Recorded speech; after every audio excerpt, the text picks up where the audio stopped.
o Templo de Milhões de Anos. E tem esse apelido porque levou 2000 anos para ficar pronto. Vários faraós passaram por aqui. Vamos dar uma volta pela floresta de colunas do maior templo de todo o Egito e seguir pela Avenida das Esfinges, um caminho de 3 quilômetros composto por 600 estátuas do deus Amon, que liga Karnak ao templo de Luxor, por onde passou também o imperador Alexandre o Grande. Ele deixou suas marcas aqui. E ainda vamos conhecer uma prática de comércio muito diferente e bem no meio do Rio Nilo. Os produtos são arremessados para dentro dos navios para os turistas. E tudo com o barco em movimento. O programa Rede Sim pelo Mundo te leva hoje à famosa região de Luxor, que marcou a época do apogeu dos faraós. Então, bora viajar!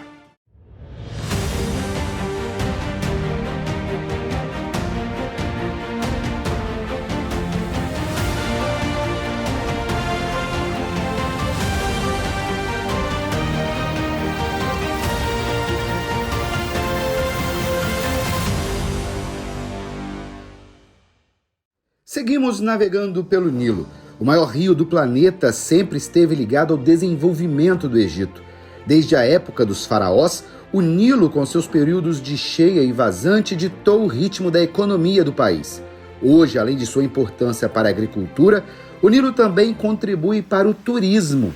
Cruzeiros levam os turistas de todo o mundo a um passeio de 3 dias percorrendo o trecho que vai da cidade de Aswan até a cidade de Luxor, uma oportunidade de visitar os templos que ficam às margens, como o de Komombo, e de ver também um diferente tipo de comércio.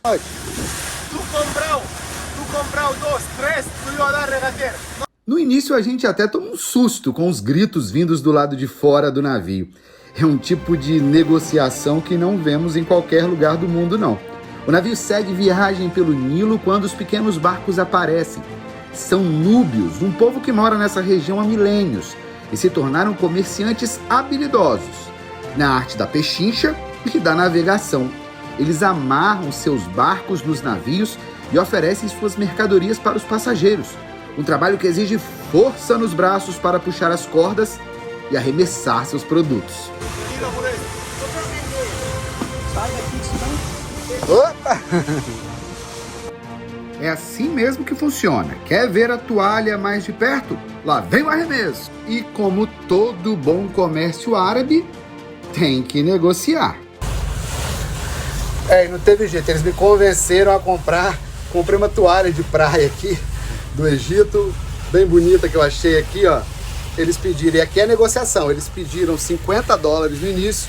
Eu chorei, levei por $10 essa toalha aqui com o rosto do faraó para eu curtir uma praia aí no Espírito Santo. Depois das compras, seguimos navegando pelo rio. E agora vamos entender o porquê das expressões Alto e Baixo Nilo. Chegamos a uma escusa, uma espécie de elevador hidráulico que nos permite descer para o nível mais baixo do Nilo. Nosso navio entra na escusa que rapidamente se esvazia.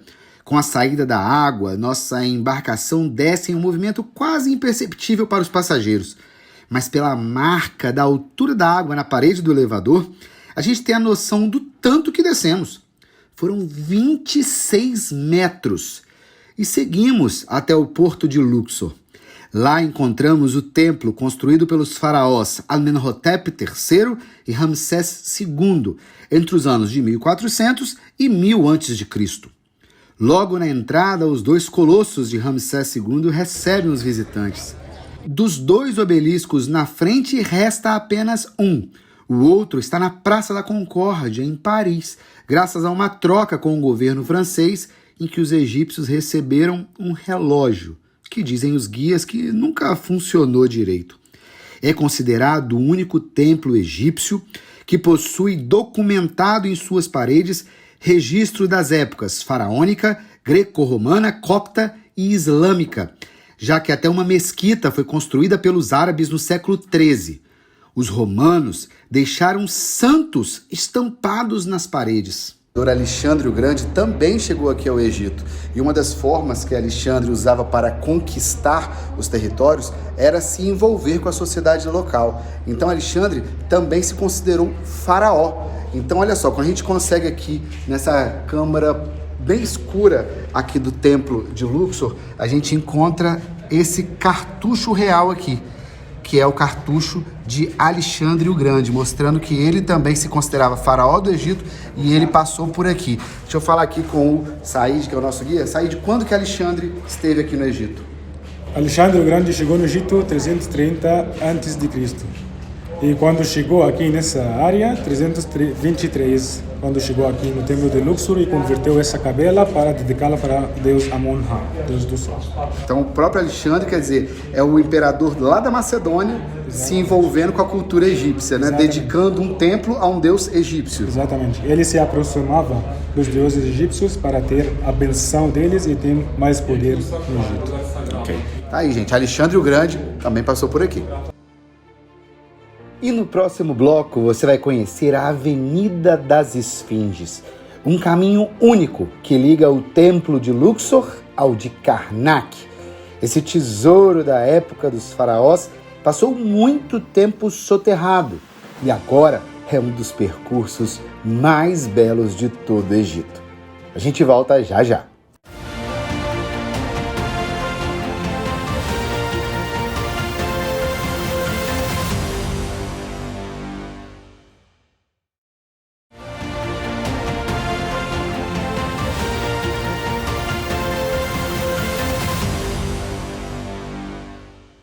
Quando Amenhotep III e Ramsés II construíram o templo de Luxor, eles dedicaram a obra ao deus Amon, cujo nome significa o oculto, por ser o deus dos ventos, o deus do ar, o deus das coisas não palpáveis. Na mesma cidade, um outro templo dedicado à mesma divindade. E o caminho que liga os dois templos recebeu uma escolta muito especial. Normalmente os trajetos que os sacerdotes faziam era do templo de Karnak até o templo de Luxor, ou sentido também de Luxor em direção a Karnak. E tudo isso aqui, quando os arqueólogos chegaram, estava soterrado. Até que em 1880 eles começaram a cavar essa região aqui, que tinham casas construídas em cima, e olha só o que eles descobriram.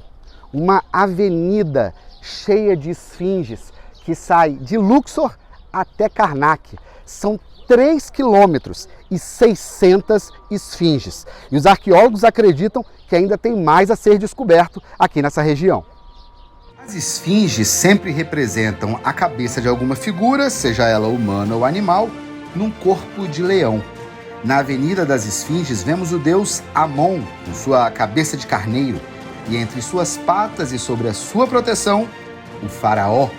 Uma estrada que tem mais de 3.400 anos de história e mostra a grandiosidade daquela que foi a nação mais poderosa do planeta. A Avenida das Esfinges foi descoberta em 1949 e nesses quase 70 anos passou por várias tentativas de restauração. Até que em novembro de 2021, o Caminho dos Carneiros foi reinaugurado com uma pompa digna de uma festa do Oscar, que contou até com a presença do presidente do Egito, Abdel Fattah al-Sisi, e já se tornou um dos pontos turísticos do país. As esfinges recebem os visitantes no templo de Karnak. Essas barcas douradas, usadas no desfile da inauguração, são réplicas das que levavam as imagens sagradas de um templo ao outro. Karnak é considerado o maior templo já construído no mundo. Esse templo é o coração do Egito no Novo Império. Este grande complexo foi um dia o centro da fé egípcia, enquanto o poder estava concentrado em Tebas, onde hoje é a cidade de Luxor. Karnak também serviu como centro administrativo e palácio para o novo império dos faraós. Historiadores estimam que ele levou 2.000 anos para ficar pronto, por isso, passou por várias gerações de faraós e diferentes reinados. Karnak viveu seu auge durante o Novo Império, mas a construção continuou no período greco-romano com os Ptolomeus e também os romanos, e os primeiros cristãos também deixaram suas marcas nessas paredes. Mas foram os faraós mais famosos que mais contribuíram com a grandiosidade do complexo. A rainha faraó Hatshepsut fez questão de construir um dos maiores obeliscos do Egito, com 27 metros de altura e 340 toneladas. Maior do que a do seu pai, o faraó Tutmose II, que fica bem ao lado. O enteado, sobrinho e sucessor de Hatshepsut, Tutmose III, deixou suas estátuas aqui. O faraó guerreiro que saiu em 17 expedições militares e é apelidado de Napoleão do Nilo. O templo ainda tem um lago sagrado e a estátua de um escaravelho, que, segundo a superstição local, dá sorte para quem dá voltas ao entorno dele. Diz a lenda que uma volta traz sorte, 3 voltas faz a pessoa ter o primeiro filho e 7 voltas atrai aquele tão sonhado casamento. Mas nada chama tanta atenção quanto a floresta de colunas. São 134, cada uma com 20 metros de altura. A sensação de passear aqui é mesmo de estarmos percorrendo um bosque de pedra, uma floresta milenária e repleta de história, assim como todas as paredes de Karnak. Quantos mistérios ainda podem ser decifrados nesse templo? O quanto do passado nós podemos aprender aqui para conseguir compreender melhor o nosso presente e até desenharmos o nosso futuro. Assim é todo o Egito, passado e presente caminhando lado a lado.